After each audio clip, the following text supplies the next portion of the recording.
بسم اللہ الرحمن الرحیم الحمد للہ رب العالمین والصلاة والسلام علی قائد الغر المحجلین اما بعد۔ حضرات سامعین و ناظرین، ماہ شوال المکرم اسلامی تقویم یعنی ہجری کیلنڈر کے مطابق 10واں مبارک و محترم مہینہ ہے، اور یہ حسین خصوصیات کا مرقع ہے۔ ان خصوصیات میں سے سب سے پہلی خصوصیت اس ماہ مکرم کے حوالے سے وہ یہ ہے کہ بلا شبہ رمضان المبارک بے بہا برکتوں والا، رحمتوں والا، عنایتوں والا، نوازشات الہیہ والا ماہ مقدس ہے، مگر ماہ رمضان المبارک میں صیام رمضان کی صورت میں، قیام رمضان کی صورت میں، اکرام و احترام رمضان کی صورت میں، الغرض جملہ عبادات اور اعمال صالحہ کی صورت میں اہل ایمان جو عبادت و بندگی کے امور بجا لاتے ہیں، ان کا انعام و اکرام اللہ سبحانہ و تعالی یکم شوال المکرم کو یعنی عید الفطر کے مبارک و بابرکت دن اپنے فضل و کرم کی صورت میں، لطف و احسان کی صورت میں، بخشش و مغفرت کی صورت میں عطا فرماتا ہے اور مژدہ جاں فضا سناتا ہے، اپنی ربوبیت کی، اپنی عزت و جلالت کی، اپنی کبریائی کی قسم اٹھا کر اللہ رب العزت فرماتا ہے ارجعوا قد غفرت لکم فیرجعون مغفورا لہم، اے میرے بندو میں نے تمہیں بخش دیا، معاف کر دیا، آپ لوٹ جاؤ اپنے گھروں کو۔ فیرجعون مغفورا لہم، تو جب وہ عیدگاہ سے نماز عید الفطر ادا کرنے کے بعد لوٹ کر اپنے گھروں کو جاتے ہیں تو وہ رب کی طرف سے مغفور ہو کر اور دل ہی دل میں مسرور ہو کر جاتے ہیں۔ دوسری خصوصیت اس کی یہ ہے کہ اللہ رب العزت نے قرآن حکیم کے اندر ارشاد فرمایا الحج اشہر معلومات، حج کے جو معین اور مقرر مہینے ہیں شوال، ذی قعدہ اور عشرہ ذی الحج، تو بالترتیب ان میں سے پہلا ماہ مکرم شوال المکرم ہے جو حج کا معین مہینہ ہے، چونکہ اسی مہینے سے اہتمام حج کی تیاریاں شروع ہو جاتی ہیں۔ اور تیسری اس کی خصوصیت یہ کہ شوال المکرم کے 6 روزے، شوال المکرم کے 6 روزوں کے علاوہ بھی بڑی بڑی عظیم نسبتیں ہیں، بہت بڑے بڑے احوال و واقعات رونما ہوئے اس ماہ مکرم میں، لیکن یہ تیسری ایک خاص انفرادیت اس ماہ مکرم کی 6 روزوں کی 6 روزوں کی شرعی حیثیت کیا ہے؟ 6 روزوں کی شرعی حیثیت جاننا چاہیے کہ بحمد اللہ تعالی علماء امت کا اس بات پر اجماع ہے، اور چاروں فقہی مذاہب احناف ہوں، حنابلہ ہوں، مالکیہ ہوں، شوافع ہوں، بالخصوص ان چاروں فقہی مذاہب کے جو متاخرین علماء ہیں سب کا اس بات پر اتفاق بھی ہے، علماء امت کا اجماع بھی ہے کہ شوال المکرم کے یہ روزے فرض و واجب تو نہیں ہے کہ کوئی اگر نہیں رکھتا تو وہ گناہگار ٹھہرے گا، البتہ چونکہ احادیث طیبہ میں اس کے کچھ فضائل وارد ہوئے ہیں، اور رحمت کونین سید عالم صلی اللہ علیہ وآلہ وسلم نے ان کے فضائل کے بارے میں کچھ ارشادات فرمائے ہیں، اس لیے اس کے جواز میں، استحباب میں اور مشروعیت میں کوئی شک باقی نہیں رہتا۔ تو یہ فرض و واجب تو نہیں کہ کوئی اگر نہیں کر سکتا تو گناہگار ٹھہرے گا، مگر یہ اس کے اندر استحباب اور مشروعیت ضرور موجود ہے۔ چنانچہ صحاح ستہ میں جامع بخاری کے علاوہ اور سنن نسائی کے علاوہ دیگر چاروں کتب صحاح کے اندر یعنی صحیح مسلم شریف میں،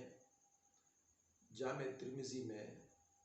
سنن ابو داود میں، سنن ابن ماجہ میں صحیح سند کے ساتھ سیدنا حضرت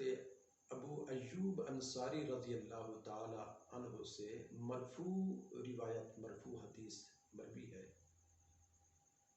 کہ سید الکونین رحمت عالم صلی اللہ علیہ وآلہ وسلم نے ارشاد فرمایا: من صام رمضان ثم اتبعہ ستا من شوال کان کصیام الدہر.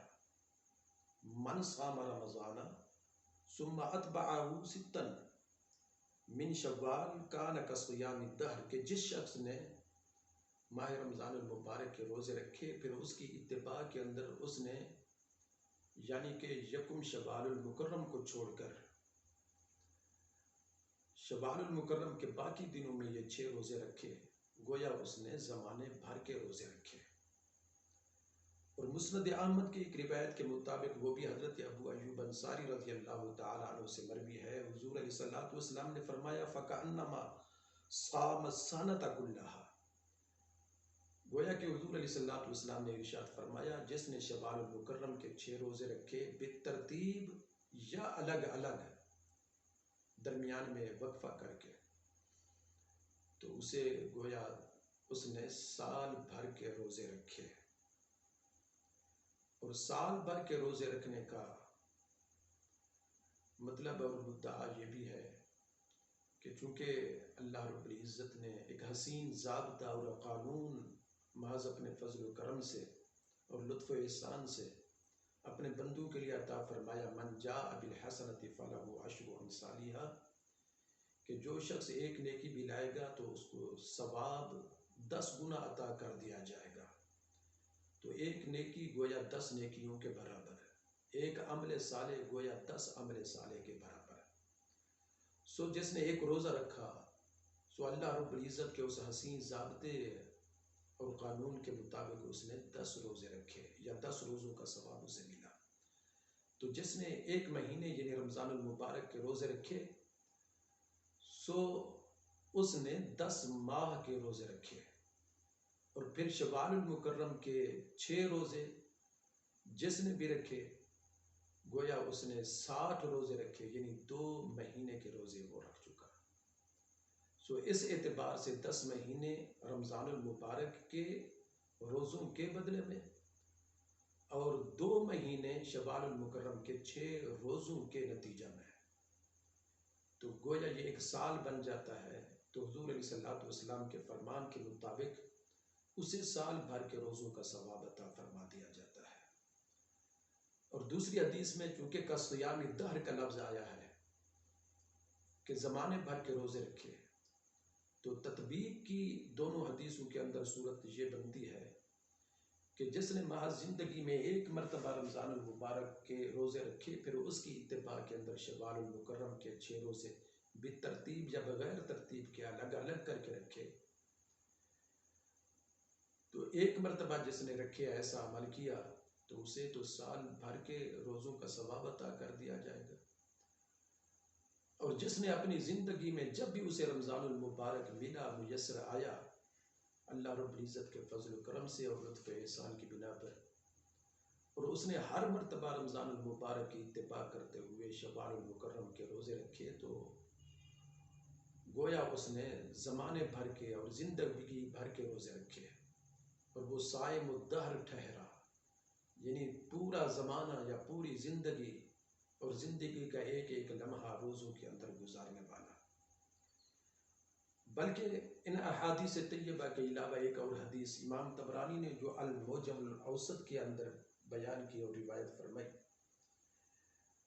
کہ آقا علیہ الصلوۃ والسلام نے ارشاد فرمایا: خرج من ذنوبہ کیوم ولدتہ امہ، کہ شوال المکرم کے 6 روزے رکھنے والا گویا ایسے ہو جاتا ہے جیسے شکم مادر سے پیدا ہونے والا نومولود بچہ. چونکہ نومولود بچہ، پیدا ہونے والا بچہ گناہوں سے بالکل ہی پاک ہوتا ہے اور معصوم ہوتا ہے، تو تو شوال المکرم کے 6 روزوں کی فضیلت حضور علیہ الصلوۃ والسلام نے یہ بتلائی. فرمایا کہ جو یہ 6 روزے رکھتا ہے گویا وہ شکم مادر سے ابھی پیدا ہوا، مطلب یہ ٹھہرا کہ وہ بھی گناہوں سے پاک اور صاف ہو گیا. اللہ رب العزت ان روزوں کے اہتمام کی ہم سب کو توفیق عطا فرمائے. لیکن ایک وضاحت ضروری سمجھتا ہوں، اور وہ یہ ہے کہ حدیث پاک میں جو آیا ہے کہ من صام رمضان ثم اتبعہ، کہ جس نے رمضان المبارک کے روزے رکھے 29 یا 30 اور رمضان المبارک کی اتباع کرتے ہوئے اس نے شوال المکرم کے 6 روزے رکھے، تو اس کا مطلب اور مفہوم اس سے یہ اخذ ہوتا ہے کہ رمضان المبارک کے 29 یا 30 روزے پورے ہونے چاہیے، تب اگر وہ شوال المکرم کے 6 روزے رکھے گا تو اتنا اسے اجر و ثواب ملے گا. لیکن اگر رمضان المبارک کے روزے اس کے چھوٹ گئے، قضا ہو گئے، تو لازمی ہے کہ وہ پہلے، چونکہ یہ نفلی روزے ہیں شوال المکرم کے، تو پہلے وہ رمضان المبارک کے قضا روزے رکھے گا. اس کے بعد اگر کچھ دن بچ جاتے ہیں شوال المکرم کے، تو ان دنوں کے اندر بالترتیب یا الگ الگ وہ شوال المکرم کے 6 روزے رکھے گا، تو زمانے بھر کا ثواب یا سال بھر کے روزوں کا ثواب پائے گا. اللہ رب العزت اپنی عبادت اور بندگی کی توفیق عطا فرمائے،